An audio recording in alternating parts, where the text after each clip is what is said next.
Good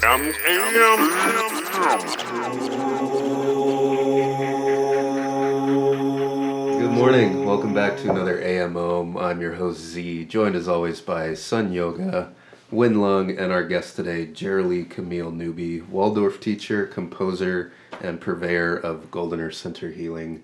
How you doing this morning? Great. Thank you, Zach. Awesome. So you just came back from India?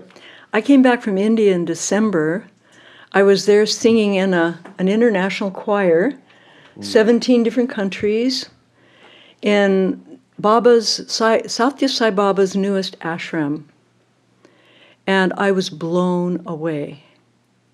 The experience was beyond my own imagining.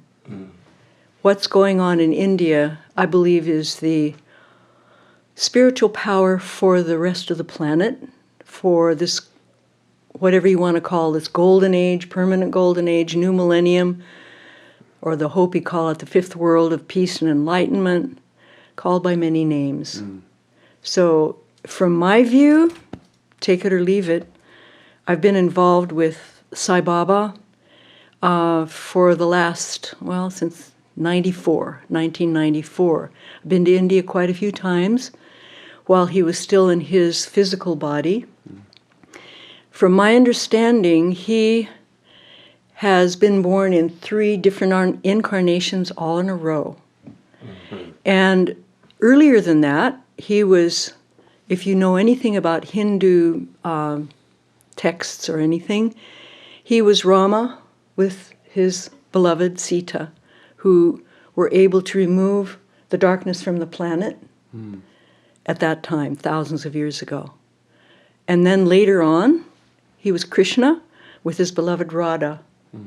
And that was their purpose as well, to remove the darkness, the evil, the stuff that was not what we want on the planet. He was able to take care of that. So this time, he was born as Shirdi Sai Baba from northern India and was doing many of the things that Christ, Jesus, whatever you want to call Jesus the Christ, was able to do during his ministry on the earth. From my view, when the darkness comes so deeply into the earth, like this is called a dark age, or in the Hindu, Kali Yuga. Right. It's to turn that consciousness around. So to me, he's the Father coming down in physical form at these darkest times. He sent Jesus, as we know, whom I call Jeshua, his true name in Aramaic, and many other great ones, Muhammad, Buddha, etc. He sent them at different times, and many of them were misunderstood, as we know with Jesus, for example. So when it's the darkest, that's when he takes form. In this case, 3 incarnations all in a row, because in every single heart there's that which has not in truth become unpure. We're all pure, is what I understand from Jesus' teachings of now, which is a whole other thing that I'm involved in. But it's to allow us to see who we really are as divine beings. And this may sound shocking, but that we're really divine, we're God, or whatever you want to call source. That's who we really are, but we've forgotten that. So he's here, and so is Jeshua, Jesus, teaching the way of mastery, and of course miracles before that, and other things since.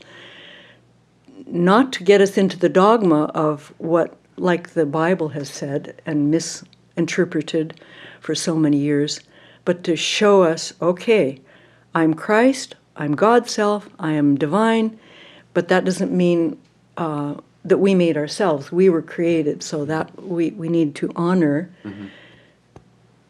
that one that created us. So here he is in 3 incarnations. Shirdi Sai Baba was able to raise people from the dead, to heal people of everything that was needed, and to help prepare the Muslims and the Hindus to come together in that lifetime. Then he was born as Sathya Sai Baba, and in this case, you've seen some of the footage of what he was doing during that lifetime, healing, raising people from the dead, manifesting things that would anchor in people's belief, because many people didn't believe in God who came to him.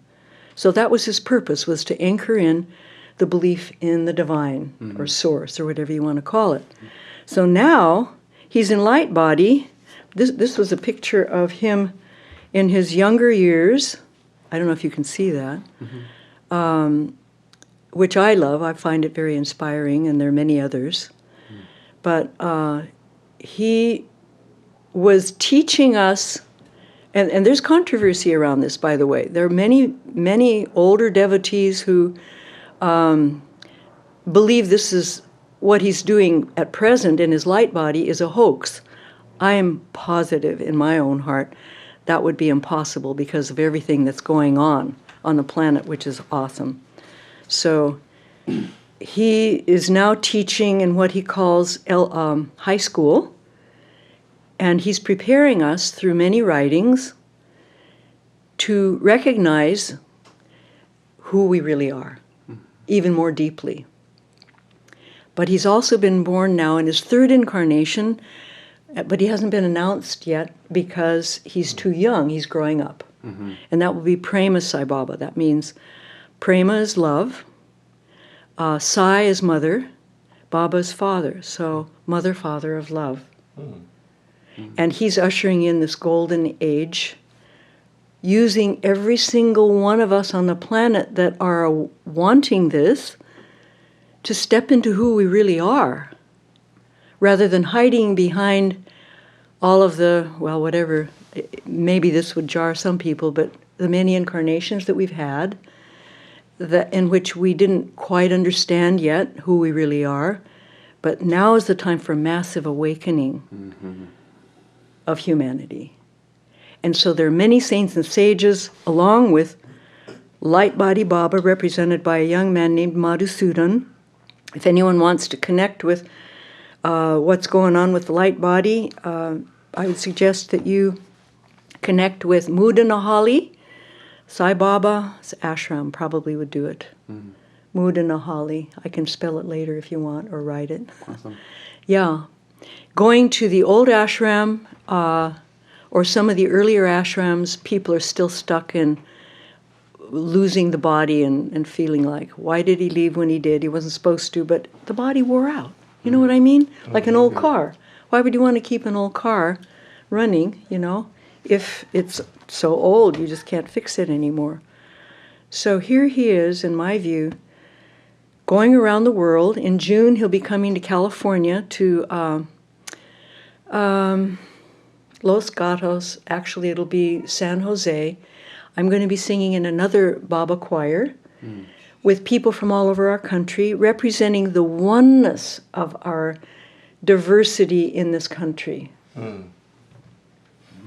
choir I sang in December was to show the love in our world, the unity of many people from many different backgrounds and colors and races and all of that,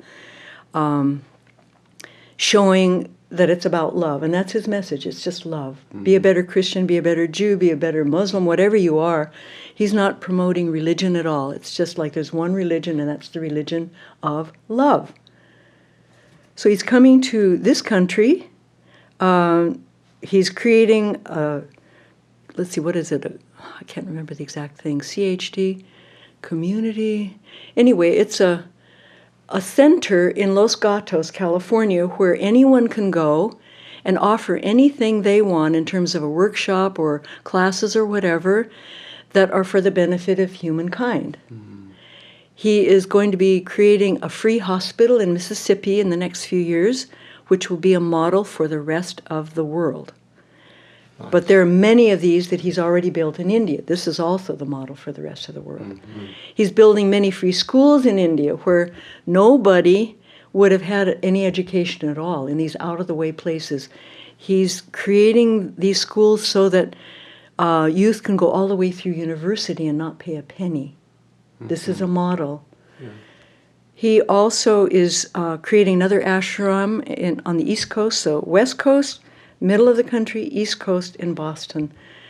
and traveling to other countries where there are already new hospitals that have been built, which are, again, models for what we're to do. What he's saying is for us to just be love. Whatever we do, to step into that love more than we have ever done. And Can't go we're wrong his with that. bodies. That's no. so good. It's like the unifying message that everybody... Yeah. I mean, that's what I hear you saying, too, is that that's where we all are on the same team.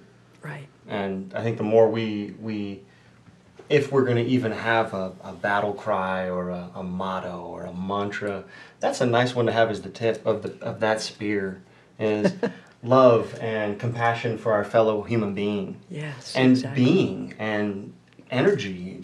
And I think that's an empowering thing. And I think a lot of people are coming at that idea from different places these days. Yes. Of, it's almost like whole with a W versus whole with an H. Like, yes. we're talking about we're all here together. It's not like us and them. It's like let's meet there first. Yes. Yeah. Beautifully said. Thank you. Yes. Are you saying love is your battle word? I would definitely say love is my battle word. That's a song of his. Yeah. It's a great song.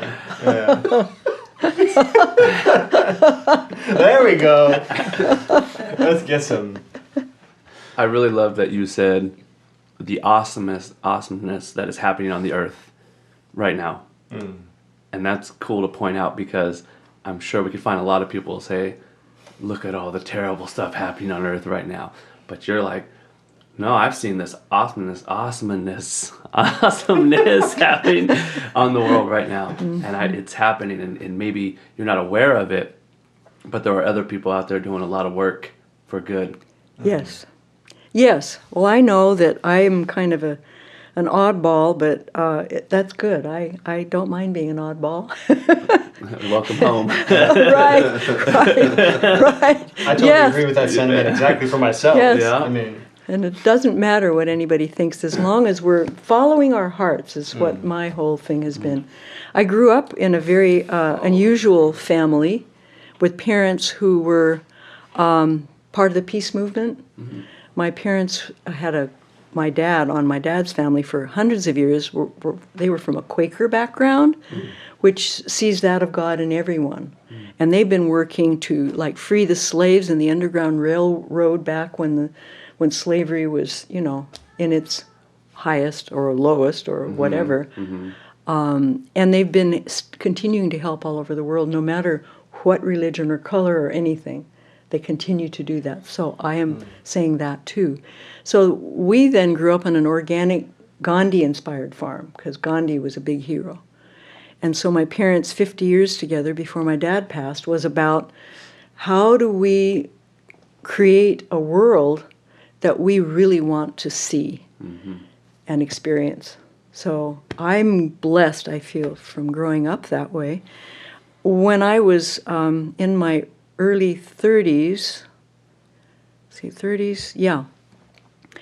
I was actually beginning to feel depressed because of seeing all the things I was seeing and thinking, oh my gosh, this is woo. But then I learned about Findhorn in Scotland. Do you know about Findhorn? Mm-mm. Okay. Well, Findhorn is a spiritual community that has been drawing thousands of people to it since the 60s, late 60s, early 70s. I was very inspired by it because that's when I first learned about Steiner, Rudolf Steiner. I learned about Saint Germain. I learned about Jesus being part of the ancient Essenes from way back. That was a very pure sect of the Jews, and he's always been a Jew. He's never been a Christian, never intended Christianity, in my view. But anyway, I learned about all these life-changing things, but the thing that turned my whole stance around from pessimism into optimism was a title by David Spangler, I believe, who put Findhorn on the map partly, which said, Findhorn's view of world transformation. That title alone inspired me to see, oh, if I look at the world from a positive perspective and what can I do to help, then I don't need to pay attention to all this other stuff, because that's just ego stuff. Mm-hmm. That's all the ego stuff we've been involved in for at least 13,000 years. Well, I think many more. Yeah, actually millions of years if I go back far enough. Mm-hmm. Yeah. So that's what turned me around. Mm-hmm. Seeing the links all over the planet of many groups, which I became aware of at Findhorn and since, that are working for the positive change. Mm. Countless ones. And for example, Sai Baba, he has saints and sages from the Himalayas who would love to be in the ashram, and then we wouldn't have any room for any of us ordinary people, mm-hmm. which will come and do major change because they're into huge change. He has angels, he has all these beings at his beck and call constantly, helping him. So he has no shortage of help, but we're here as his body multiplied to do our work. Mm-hmm. So that's just kind of, oh, and in Findhorn, the way that got really known was a woman named Dorothy McLean became very tuned into spirit along with Peter and Eileen Caddy, and she began to hear these messages from devas. And if you know the Hindu word deva means angel in our language, and in that very remote part of northern Scotland, where the soil was just about as poor as you can imagine, where only gorse and broom and that was about all that could grow, they were able to create, by hearing these deva messages and following them, to create this paradise of gardens that were even bringing in tropical plants and everything you can imagine. They were able to grow like 40-pound cabbages, etc., just by listening to the angels. And they could also see the fairy people that in our world many people don't even believe in, but they're still there, mm-hmm. wanting to help us as long as we're cooperating. So that's what took me to Scotland for a year with my family. Mm. And many other things since then that I just have followed my heart. It's not always practical money-wise, but I have always felt that that the universe would provide if I followed my heart. So that's what I've done. Which is what you said, follow your heart. Yeah. I really wanted that to get repeated. Yeah. And she's repeating it. Yeah, follow your heart. Let's all say it. Follow your heart. Follow your heart. Yeah. Are you gonna say it again? A few minutes ago. All right. Follow your heart. Follow your heart. Yeah. Well, we too are doing what we can. This is what this show is. This is what the idea was, to create a container, a space to share these messages and speak with people about what we can do to help bring love to the planet. Through just having conversations and letting people naturally bring this out.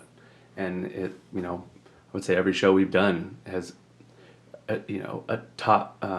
really touched on the subject of what can be done, what's going on, their perspective, and then what they're doing to work on it within their own realm.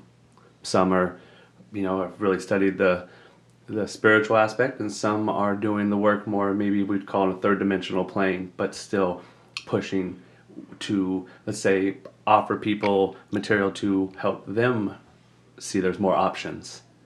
I always thought that I made music to allow people to know there's more options than you've been taught. Great. There's new ways to do this. I know I was taught a certain way, or that this is how you live life, and immediately when I felt I didn't fit in, I said, well, then I'm going to do the opposite. And I literally always felt myself like a salmon in the stream, well, that's what everyone else is doing. Well, I guess I'm supposed to go this way. It's why I named myself Destructo Bunny as a rapper. It's like, is it really going to help me? Is all my peers going to just think that's the coolest rap name, Destructo Bunny? But I realized, well, I don't fit in with them anyways. Mm-hmm. And I always felt it was for children anyways. Yeah. We're trying to, for me, it was get this message to the children while they're younger, and so they can start at a younger age with more, do you follow your heart, younger, and I know you're going to get kickback from people, but stay strong. And that's what I had to do to be to this point, to be able to be in this conversation now.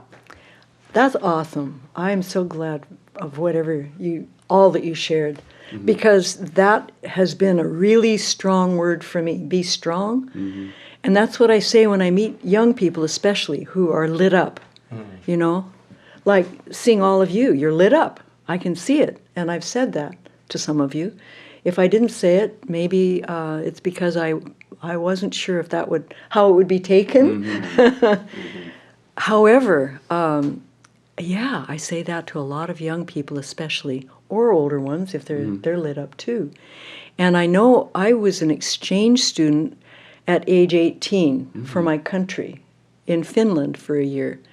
And it was the International Christian Youth Exchange at that time.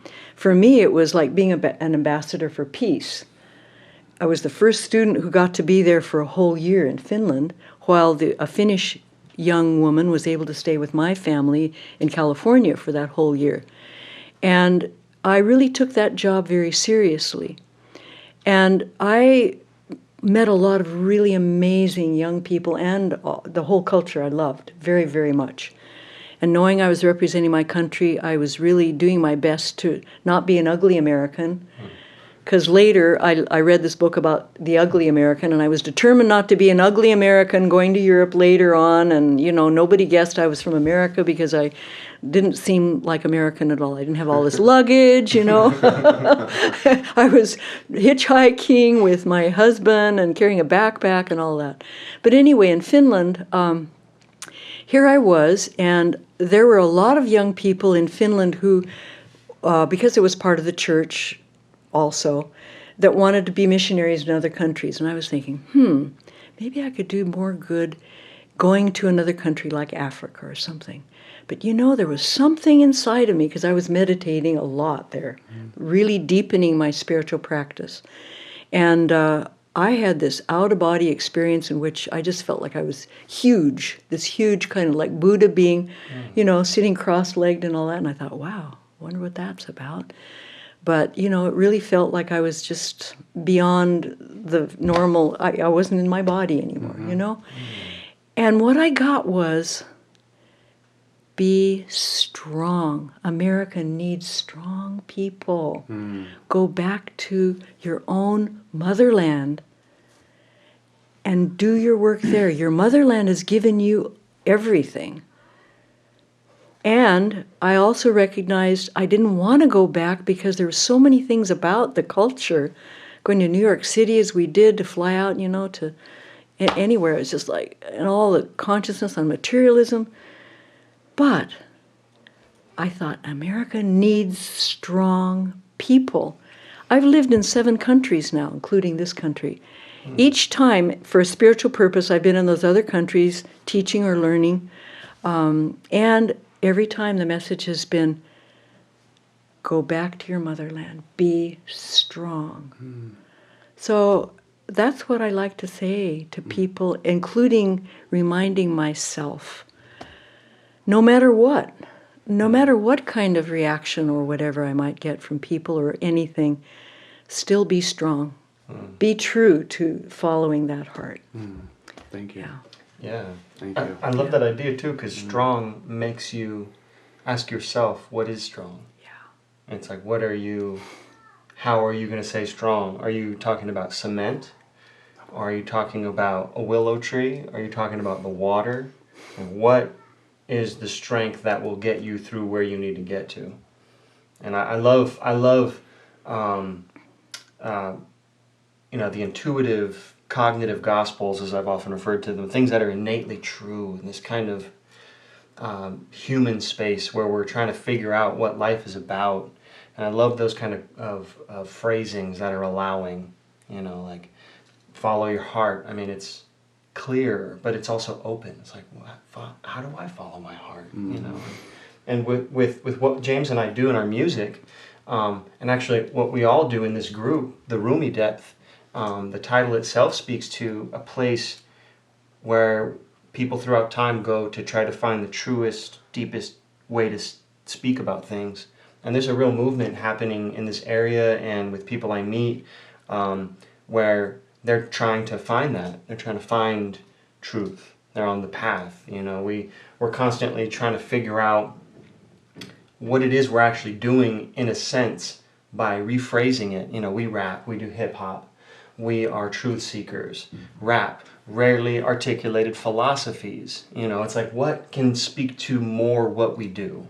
And I feel blessed to be meeting more people who are on the path, trying to find truth, fighting with love, working in this beautiful place where it's more important to focus on the good stuff.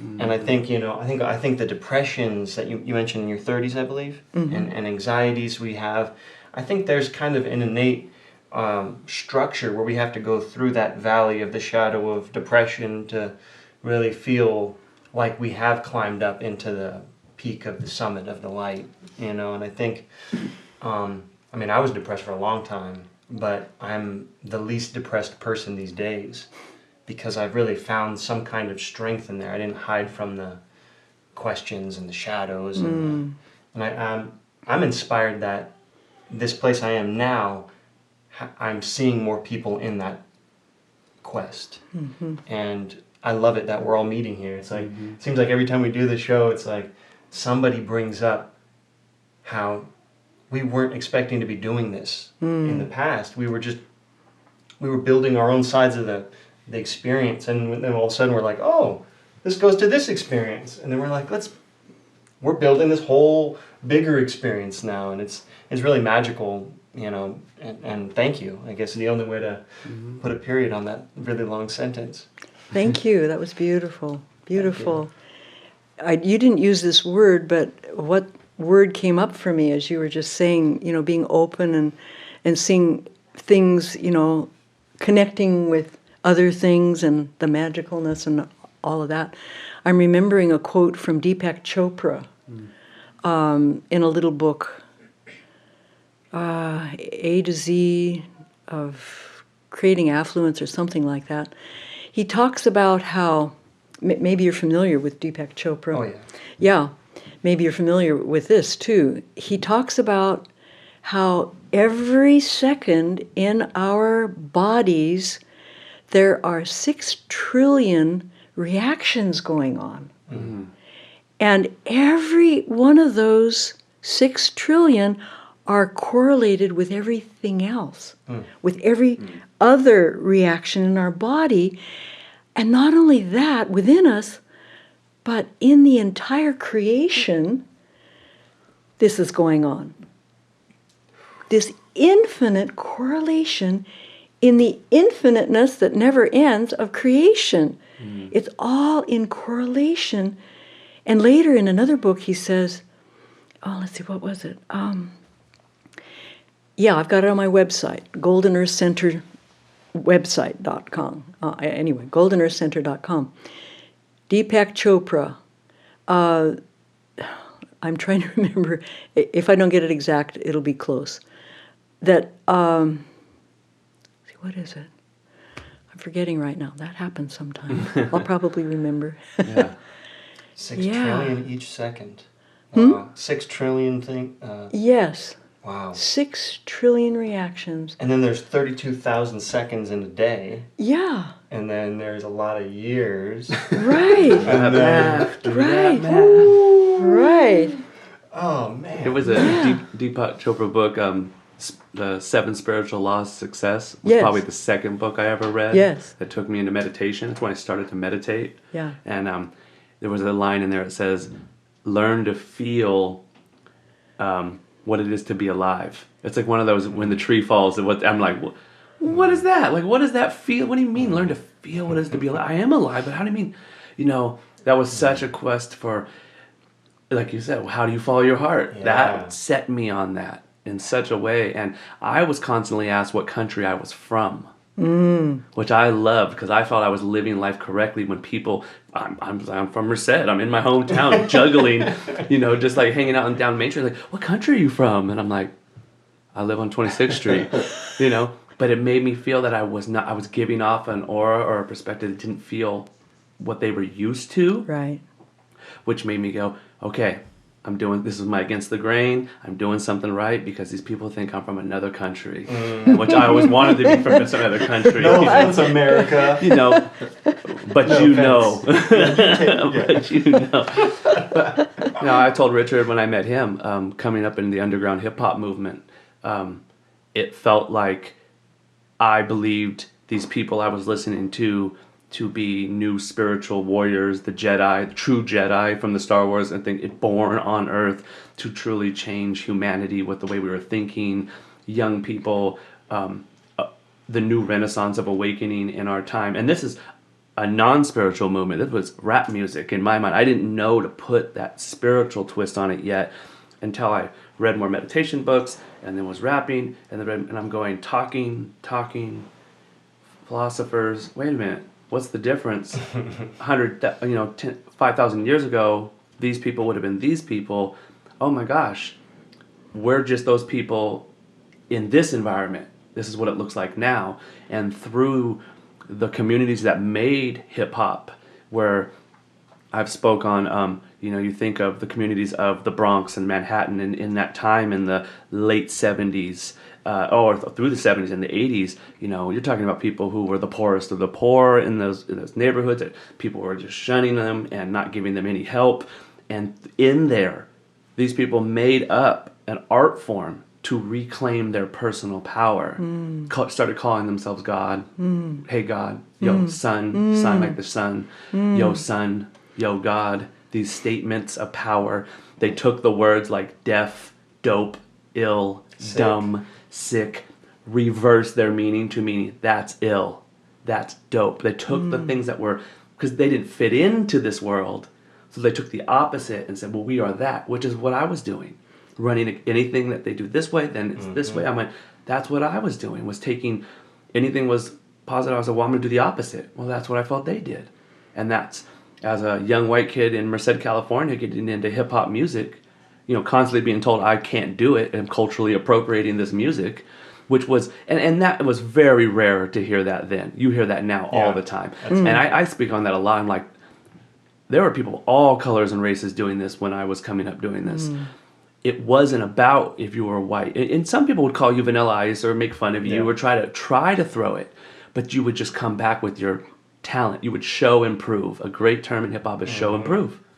Beautiful. Well, then do it. If you're so dope, then show and prove. And then everybody's just quiet. Then you can't say anything. And then real recognize real. Recognize real. There's a lot of philosophy in it. And that was, and then I started quoting lines from hip hop as spirit. This was my new Bible. There's a line from the 1628 Factor. It said, God said sacrifice, and now my soul he caress. I would say these lines to everybody. Sacrifice, and you will receive. And these were the things that we're learning then, and still learning. Still, these songs are in my head and in my heart. But that was a path how I was brought into. Well, this is spiritual movement. Now at this point, I'm in where you are in a sense where like I don't need to pay attention to what Donald Trump is doing realistically. Whoever is paying attention to him, go ahead. That's your destiny. That's what you're called to do. Right. I'm creating containers and an architect building new ways of thinking and thought for those who are aware of that movement. For much of my life I paid attention to that world. And it made me depressed and angry. And I called myself Destructo Bunny, and I wanted to burn this place down. I wanted to hurt everyone who was hurting the kids. I was like, I'd walk into your establishment and you're done. You're whack, you're whack, you're whack. You probably do this, you know what I mean? And not that I was perfect, but I could see lanes that we could travel, and I could see people not traveling those lanes. And they're right there. So you're choosing not to go that direction on purpose. That would make me very angry. That you could help, but you'd rather still steal. You'd rather still hurt. Because that's how we were taught, right? And this is what I meant in the beginning about now to be sitting here at 42 and wearing these symbols and having these conversations. It's like, look how far we've come in such a short amount of time in my life. I mean, it's a lifetime within a lifetime. I think I'm on maybe lifetime 4 in this lifetime. And that's constantly what continues me to keep going, because I would, start to get a little more depressed and think, well, what am I doing? And then go, I can't like treat that in vain, that never happened. Like all these experiences were for a reason, to keep me going. So it's like my reservoir. When I start to fall below the thing, I'll pick back up. Remember this, remember when this happened, remember that moment, remember these moments. They were here to keep your wings going, keep going. And meeting people like yourself at the shopping cart, which could seem like a mundane job of just checking things out, and I'm better than this. I could be doing more in this world. I can't believe this is what I've been given to do. And then Miles saying, well, you're the ferryman. It's when Buddha takes the role at the end of Siddhartha as the ferryman, takes people across the river, the humble ferryman, but still does that. And then Richard says, people will come through your line. They'll continue to come through your line. Yeah. And the experiences I've had there alone have been amazing. The hugs afterwards, I've had people in tears and, within a sentence, and different things. And how many people do you think go through your line a day? What's your estimate? I counted 103 one night when I counted one time. And it might have been like a slow night in some way. Maybe that might be a mid balance. I envisioned that prayer where you count every bead. The road. How amazing that you have 100 plus people coming through you. You're the zipper or you're the hold pull and the zipper's moving through you. And at times it goes both ways. Yeah. At times when, I might be like this at work, I remember this one night guy goes, we just want to say thank you for being here. Him and his wife just out of nowhere, someone I've never had a conversation with. We really appreciate you being here. We see what you're doing. We see your light. We really appreciate what you do for people here. Gave me that night. And then how do I forget that the next time that I want to quit or be depressed or give, it's like those people are there to go, keep going. Keep going. Those people are plot points. Those experiences are plot points. I like to think about the physics of philosophy, and it's as a bridging person in the realm of tacticality and ephemeral experiences. I'm really intrigued and inspired by the metaphors of the physics of things. And dang it, I did it again. The preface took me off course. But it's what did I just say right before I said that? You were saying something about people. Oh, yeah. Plot points. The plot points. Oh, yeah. It's like no matter how bad we think our life is or how depressing, it's inspiring to think that, you add another plot point up higher, it offsets the rest. It affects the bell curve. It affects the median, the mode, the average. And as long as we know that we can continue to do amazing things to put higher up on our graph than we have before, we'll always be affecting where we are in life and how we feel about ourselves. And we talk about the subtle emotional body and the energetic world we work in as the inner sculpture inside that every decision chisels a little bit away at. And being someone who's been really depressed, I'm really inspired at the toolkit I've been learning through philosophy and through hip-hop to be unshakable. So I can keep running and run the last race. You know what I mean? Keep going and keep shining and trying to be a good example. And, it's, working on a song right now, Manifest. And, it's... Life is such the alchemy of everything, but the alchemy of thoughts and how we think about something. And you look at the TV and what's going on, and you could take that as what is, or you could go, how else is this? Yeah, this is flat 8.5 by 11, but is it half an inch by? Okay, but what is this really? I don't know what this is yet. You know what this is? Have you looked at this way? Do you see it like this yet? Well, you haven't yet, and you're going to tell me what it is. I still don't know what it is, and I'm looking like it's got some of this in here. It's so hilariously, amazingly, amusingly, You get that bliss. You see where people start to smile and laugh at that bliss laugh. My friend Eddie had that always. I first was training with in life. My friend who meditated, when we were meditating, he went hard. I watched him lose 80 pounds meditating. Like no exercise, just changed his eating habits, meditating. But at moments he'd be like this, and then he'd be like, and then this bliss laugh would just come out because it is just like, Are you really? It's like this? And it just overtakes you when you're in awe. And the word Yes. awe always hits me a lot. Yes, I really resonate with what you've been sharing because that's what's been going on for me too. I used to take myself very seriously. And I laugh a lot now. You know, just looking at the, I would call maybe the growing edge. I like that term, growing edge. I believe all of us are spiraling upwards no matter who we are.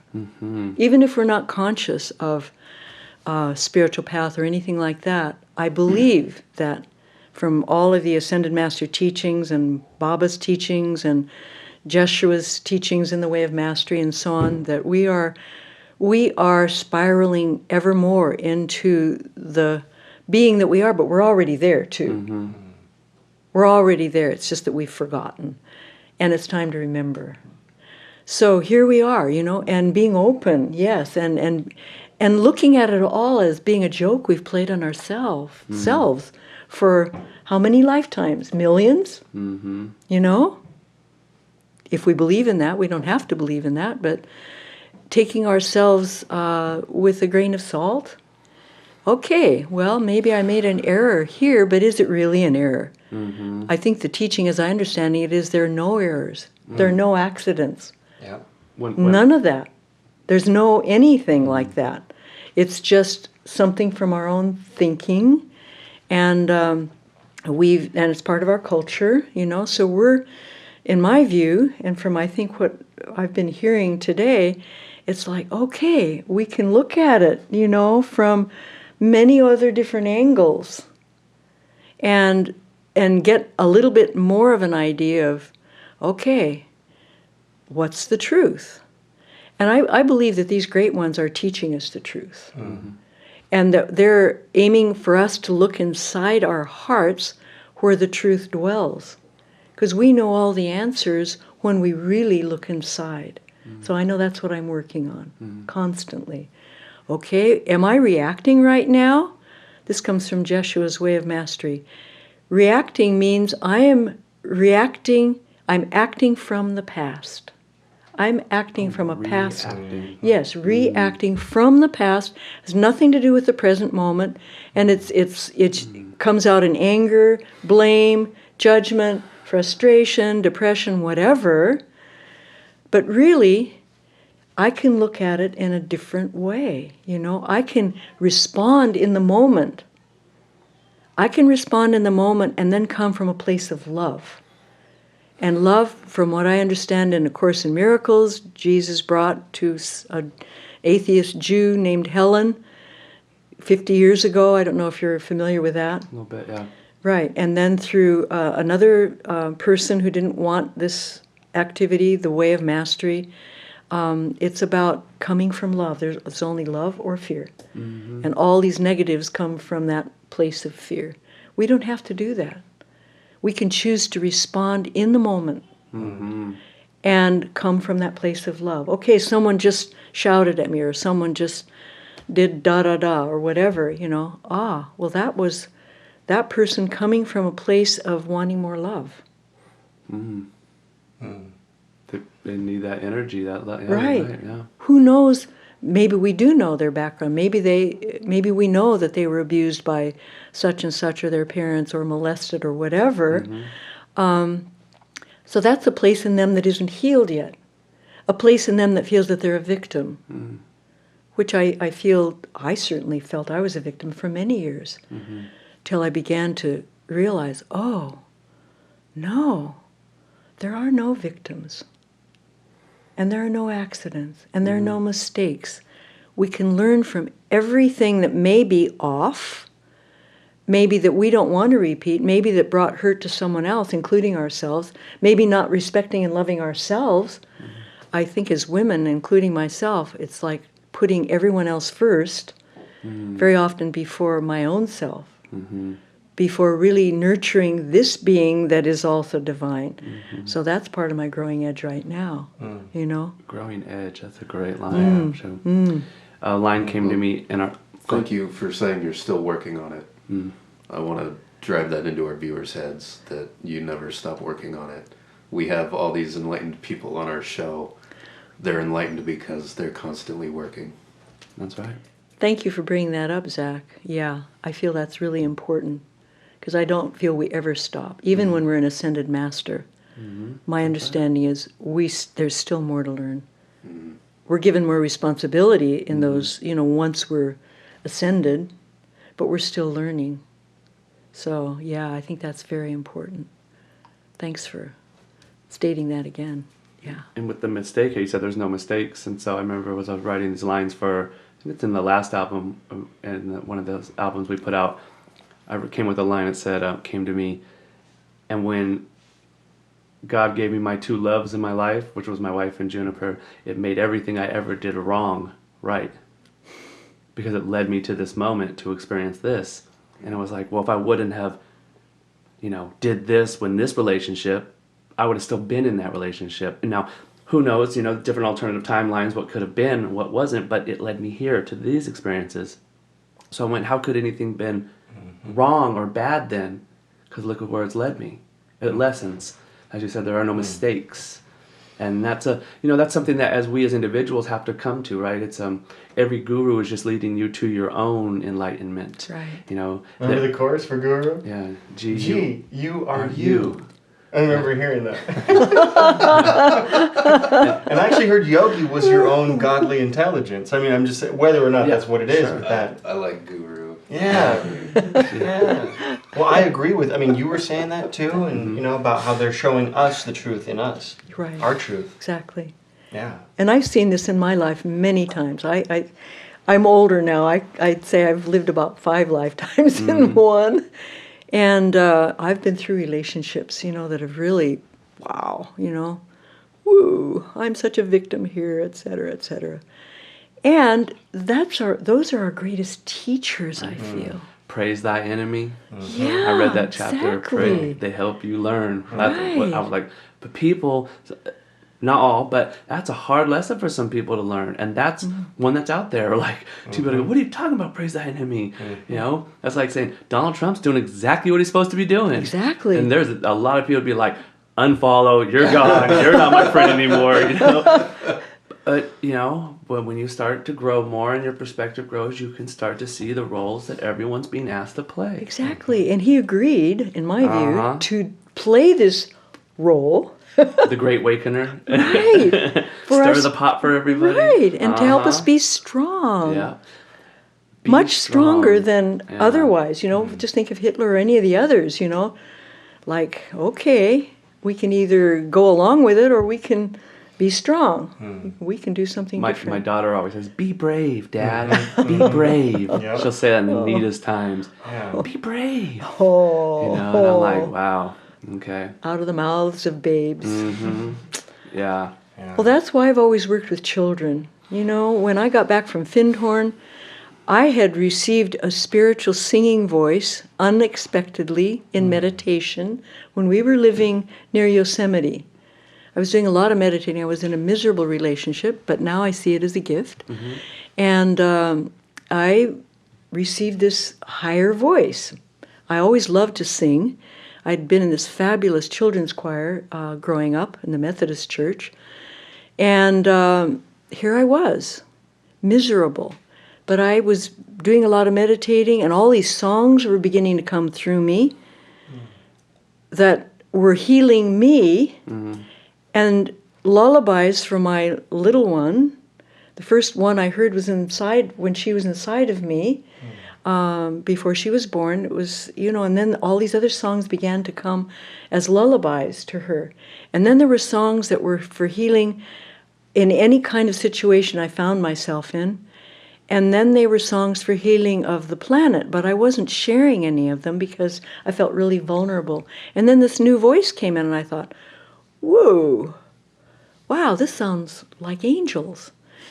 And I had been singing in this little choir in this little village near Yosemite that was an ordinary kind of choir, having grown up in this wonderful one. And I was singing in alto, and I didn't say anything to the director, bless her heart, I went over to the soprano section and thought, oh, I've always wanted to be a soprano, but I didn't ever pray for anything like that, you know. And what came out? Oh, no, it's the alto voice. So I had to go back to the alto section. And more songs kept coming, and I kept experimenting with this voice, and I realized that when my ego was there, it was the old voice, kind of a scratchy, low voice. So when I was guided for 3 years to go to Findhorn, but it was just like I felt divine voice because I asked for a voice, and I started writing in journals, and this was my guidance for 3.5 years. No, you want to go to Findhorn, but you need to learn to live in the now moment. You need to learn to love, even though you don't feel loved, etc. All these lessons. And then finally it was, okay, you're ready, go. And to me it was for a deeper experience of the Christ, even though they didn't talk about the Christ at Findhorn, but it was called the University of Light as well. And that was where my life really turned around. I felt big time. All these amazing experiences were happening there, even though it wasn't a perfect place either. They had their own stuff, like any place does, you know. So anyway, here I was with this new voice. And when I was at Findhorn, I had my second little one, and I then began to sing to her, and the energy of that place in Findhorn was so high that I recognized this newer voice was coming in whenever I'd sing to her. And then I began singing in the sanctuary meetings, and then I sang for the whole community every week. And my songs were of a very meditative nature, but it was with this new voice. So that was a beautiful teaching for me to realize, oh, you know, if I'm singing in that old way, my ego's in the way. So after Findhorn, I could have been a singer. I could have been a professional singer. I was invited by the sound man at Findhorn, who later became famous, to come back to Findhorn and Iona Island on Scotland and do more recording, which I had been doing there with him. And I didn't feel called to do that at that time, even though I loved to sing. But I was singing in churches and for women's groups and all kinds of things. And again, when I felt fear and my heart pounding, that was the ego. And maybe nothing would come out in that moment, you know, or maybe a croaky kind of a thing would come out. And I'd think, oh my gosh. So then I'd tune in, and then the voice would come again. So those were amazing lessons for me in growth. Then I was inspired to start a little school because of my love for children. I've always loved children. I'd been a public school teacher. I was there for 5 years. I was in alternative kinds of things in California. It was good in some ways and it was horrible in other ways. I didn't belong there. I finally realized I did not. And even though I was called a master teacher in my first year, I still, no, you know. So then I heard about Rudolf Steiner and Waldorf schools at Findhorn. What I heard there wasn't very good. I pushed it away for years. I started my own school. I had been visiting public and private schools for 20 years before that, because my husband and I at that time were wanting to start our own private school to do it in a way that we felt harmonious with. Well, that didn't happen with him. He chose to leave, and that's okay. That was a great teaching for me. But I started my own school in the Illinois Valley, in half hour from Grants Pass. And I felt very strongly guided to do that rather than to go into professional singing, because I felt like someone needs to be on the front lines for the children. That's right. Yeah. It was a little school.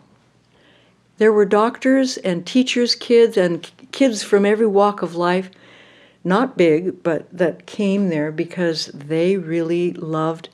I was doing something from a more universal standpoint as I understood it at that time. Still not knowing about Waldorf. But I brought in everything that I felt could really help bring the children, into their potential by the time they grew up. So coming from that place, I did things that were not what I would have done in public school, couldn't have done. Every morning, we sat in a circle. It was a little hexagonal school out in the middle of nowhere on this beautiful acreage with a beautiful creek and all of that. And we sat around in a circle with a candle in the middle, and I just had the children just focus, like for a minute, they were little, just focus on sending out light and love to your family, anyone that might not be feeling well, anyone ill, and then we would send it out to our community and then to the world.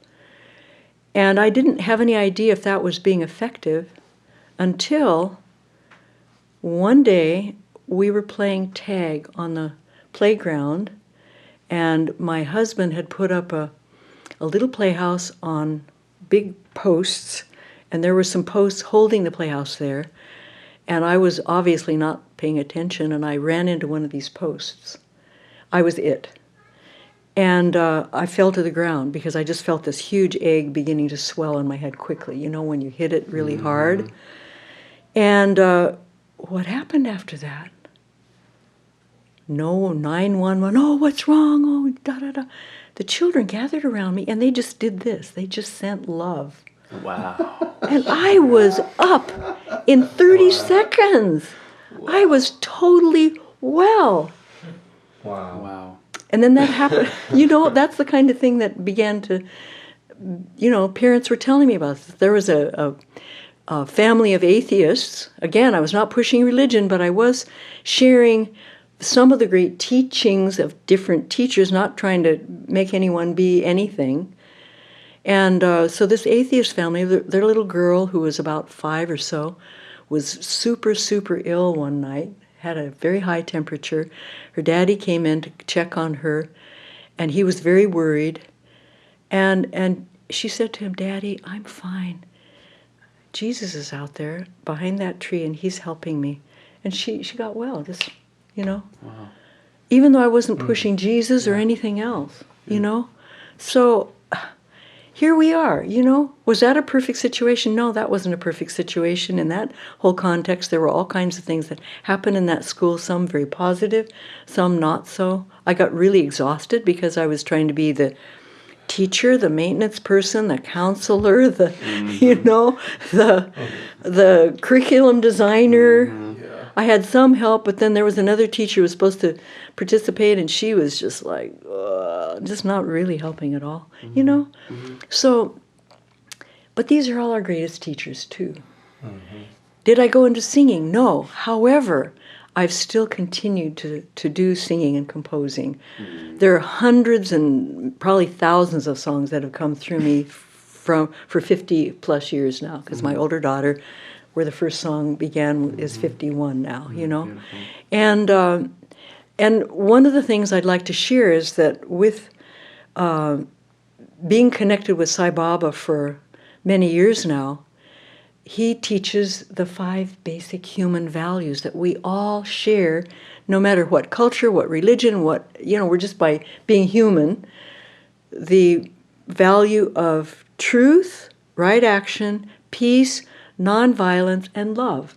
Those are basic to everybody, no matter who we are or what we believe, even though we may not be aware of it. In my view, that's my understanding. So I then began to, at the invitation of a man in Thailand who was given the task of creating schools all over the world of Sai Babas that would draw out the 5 human values. Again, not pushing any religion, but honoring whatever religion you are or not. And so all these songs came through about the human values, about the 5 human values and the sub-values that go with them. So I took a big leap in faith. I was asked to create songs that were different than what I normally had been creating, although I'd been writing musicals for children in Waldorf every year, 2 of them, one for following a very strong male figure in our ancient all the way to modern history, but starting with ancient, and one for the feminine, finding role models for the girls and the boys. The boys have a lot, as we know, I think, at least that's from my view, but the girls need that kind of role models, you know, saints, sages, etc., ascended lady masters, or queens that are of role models, etc. So I was writing musicals for my Waldorf classes, and they were phenomenal. They were amazing, I feel. And also I was doing that for Sai Baba retreats with the children in Grants Pass for 10 years. And those were awesome. I had help, directing and all of that, but I did the choreography and the teaching of the children's songs, etc. So anyway, I started doing this whole project that was supposed to go around the world. It never did from that person because of a breakup in a relationship I had. And anyway, I don't need to go into that, but all these 5 human values were in all of these songs. And I needed to learn how to create a recording studio, which I didn't know how to do. I had almost no money. I wanted these songs to inspire children. They needed to be ones that would get them up and dancing, which I didn't know much about that kind. They were more, they were just of a different message. And so I was told, okay, so create songs that would get the children up and dance and play instruments, that kind of thing. So I thought, okay. So I got the help of a musician friend who would give feedback. He was also an educator, and his wife, who was also, they were both educators. And I got all this inspiration. I actually got inspiration from a cougar, if you would believe, who was right outside my door in the Colstein Valley, right down, maybe 20 feet below me, and there was a screen separating us. And all of a sudden there was this huge male cougar, and I was looking into this amazing animal's eyes and just blown away by the strength of this wild lion. And thinking, I wonder how high he can jump. Petrified, but I'd already had an amazing experience with a mother bear earlier that taught me a lot, which I haven't told yet. But this experience was with the cougar, and I knew from many other experiences that my body didn't want to move, even though my heart was petrified. My legs and my body somehow knew I was meant to have that experience. So I stayed there and looked right into the eyes of this cougar, not even knowing if that was the right thing to do. And he then started walking towards me with wobbly steps, 6 of them I counted, and I thought, oh my gosh, But what happened was, before he started walking towards me, and right when I was so paralyzed, but knew I didn't want to move, inside of me I knew I shouldn't, I felt this love pouring out of my heart for this cougar. It was this amazing specimen that you wouldn't find in a zoo, It was powerful. And when the love started coming out, that's when he started walking hesitantly toward me. And then he stopped. And then it's like I received this gift. And I checked with my cousin later, who is very much into Native American ways, and I'm part Native American too. And she said, that cougar was giving you the gift of courage, because when you were up above him, unknown to me, he was your prey in his language. But because you shone out love to him, he had to give you a gift, and that was the gift of courage. When he started walking towards me, he thought he might be my dinner. But he still came forward because he had to give me a gift, and that was of courage. So that's what gave me the courage to launch out, believe it or not, in writing these children's songs. I felt all these walks in nature that I had then following that for the next few months were Baba's inspiring me, but it was nature inspiring me. Every one of these songs is from nature. It's called Children's Songs from Nature. It's like the album that you gave That's me? the album. Yeah. Definitely. I played that for Juniper a I lot think of I listened to mornings. that one. Okay. Yeah. So I was given the gift of equipment for a studio. I had to pay something for someone to teach me how to record myself. I received the gift of the cougar. I received a gift actually also of going to see the I Am pageant, the Saint Germain pageant of Jesus' life when he was on the earth, that Saint Germain Foundation puts on every year. That gave me another gift of courage. So I had 3 gifts of courage that day, from the principal and his wife, who were musicians, to give me feedback, from the cougar, who gave me courage, and from seeing that amazing true story of Jesus' life while he was on the earth that's been unedited because it's remembered by someone who remembers that time. 3 gifts of courage that day to be able to do that music. That's how it was born. That's beautiful. Yeah. That is. In a very odd way. And the way you needed it. The way that was your experience. We each experience our own unique experience in this reality that we share. Right. And I had another today with your experiences. Yeah. I have a mother bear experience, but maybe someone else wants to talk. Well, we're actually coming up on the end of our hour fine. here. Yeah.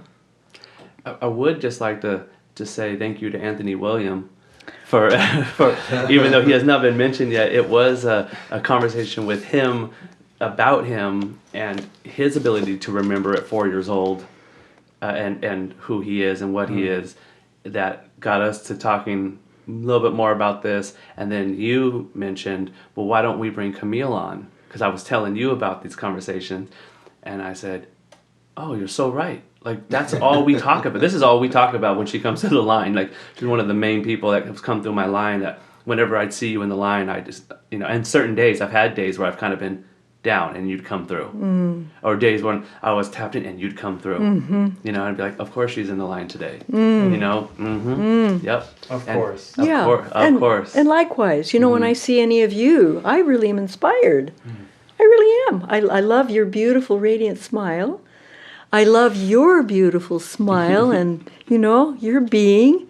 And I love your radiance. And I'm so glad to meet you, Miles. Thank you. Because, we're talking about glowing. We're talking about light. We're talking about love. And I see that in each one of you. And I feel so heartened because I know hundreds and hundreds and hundreds, if not thousands, of youth in India that have been going through Baba's schools. And they are so powerfully strong and filled with love. It blows me away. And we do not have that equivalent here. However, in saying that, I'm seeing the children being born like your daughter and the Waldorf children that I'm working with in music with these same songs, drawing out the human values. And the children, whenever they come and families are at my Golden Earth Center, I'm doing this music with them, drawing out the human values. I know it's spreading around the world. I've gifted a number of these to Baba's schools in India, too, these CDs, children's songs from nature. I gifted them to his ashram before that. They're circling the planet slowly. I haven't done much marketing. I'm not good at that. Maybe that. Anyway. Talking to the choir. Yeah, we totally get it. Right. You're doing the right work, I tell you. And if you're doing the... Yeah, if you want it for the right reason, you're already doing it. That's right. That's one of my beliefs. Yeah, and we're provided for, I feel. Yes. Maybe it's not as much. I mean, I need more for Golden Earth Center to really be what I want it to be, and I really want to be in that more. But I want to also say, do I have time to say anything about Anthony William or not? Yeah. Okay. Okay. Minutes. I feel that, in my view, having been practicing at least as much as I can of what he's been teaching over the last year and a half or so, that because he has this gift of, since he was 4, being able to see through Spirit of the Most High what's going on in anyone's body that he's seen from age 4 till now, decades later. That, do you know about Edgar Cayce? He's a modern Edgar Cayce from my view. But he didn't want that role. I mean, from his ego, he was resenting that terribly. If you read, or if anyone is interested, his story is here.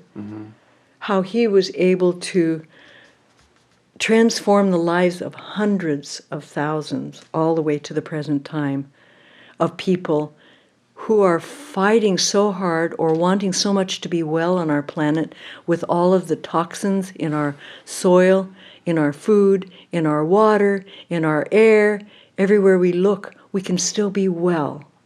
And he's teaching us how to do this. Doctors don't know this. Science or even alternative doctors don't know. What he's bringing is 20 to 50 years ahead of its time. If we study it, we can be well. And that's what I'm working on, because I'm, working on it like everybody else. That's right. Yeah. Continuing to work, right? Yeah. And it's Yes. inspiring, And that's why we continue to do these shows, and let's meet up again. You worked till 11 last night. You're doing things. We're all doing our stuff, and we wake up early and we come sit here for free, and we sit down and we say, "This is worth our precious time." Mm-hmm. And I am so inspired by all of you. Wow. This is just amazing what you're Thank you. doing. Thank you. Thank you. Yeah. Thank you. It's so important. It's so vital for this message to get out. That's right. Yeah. Thank you. Thank you. Give thanks. Thank you. Mm-hmm. Thanks, Trip. Thank you very Feeling much. fantastic. At Trip the Photo Guy, Various Media. Thank you. Jerilee, Camille Newby. Is it Golden E-R? Golden No, it's actually for the golden age, golden earth. Earth. Center. Oh, Golden Earth. goldenearthcenter.com. Cool. Okay. And if you want to connect with the Light Body Baba, shall I spell it? Sure. Muddenhalli, it's a mouthful. Muddenhalli. Okay. India. Muddenhalli. Light Body Baba. Okay. India, I think would do it. I'm actually singing in a YouTube for Christmas. If you ever wanted to look at that, I could share that. Do you want We me can to? we can actually put that information on the podcast too. 'Cause, Fine, Yeah. So fine. that people can go find that Okay, link. And, good. Yeah. And if you want my, goldenearthcenter.com, I've already said that. Yeah, I'm excited. I'd So- like to come check that out and stuff, and maybe bring Juniper out and. I would love that. Yeah, Yeah, that'd if be any of awesome. you want to come out, you can all come out together if you like. We Yeah, could that go would be to neat. the Buddhist temple if you like. Yeah, that'd be amazing. Yeah, there's a family now, right now, with a couple of little ones, but I've probably run out of time, right? No? Battery more than time. Oh, okay. 9% left. Okay. Okay. Well, we did it again. Yeah, Is that- thanks everybody for listening. I'm Z, Sun Yoga, Winlung, and our guest today, Jerilee Camille Newby. Thank you for being here. Thank you so much, Zach and Tripp and James and Miles. Thank you. Thank you. Yeah, it's And an thank honor. you.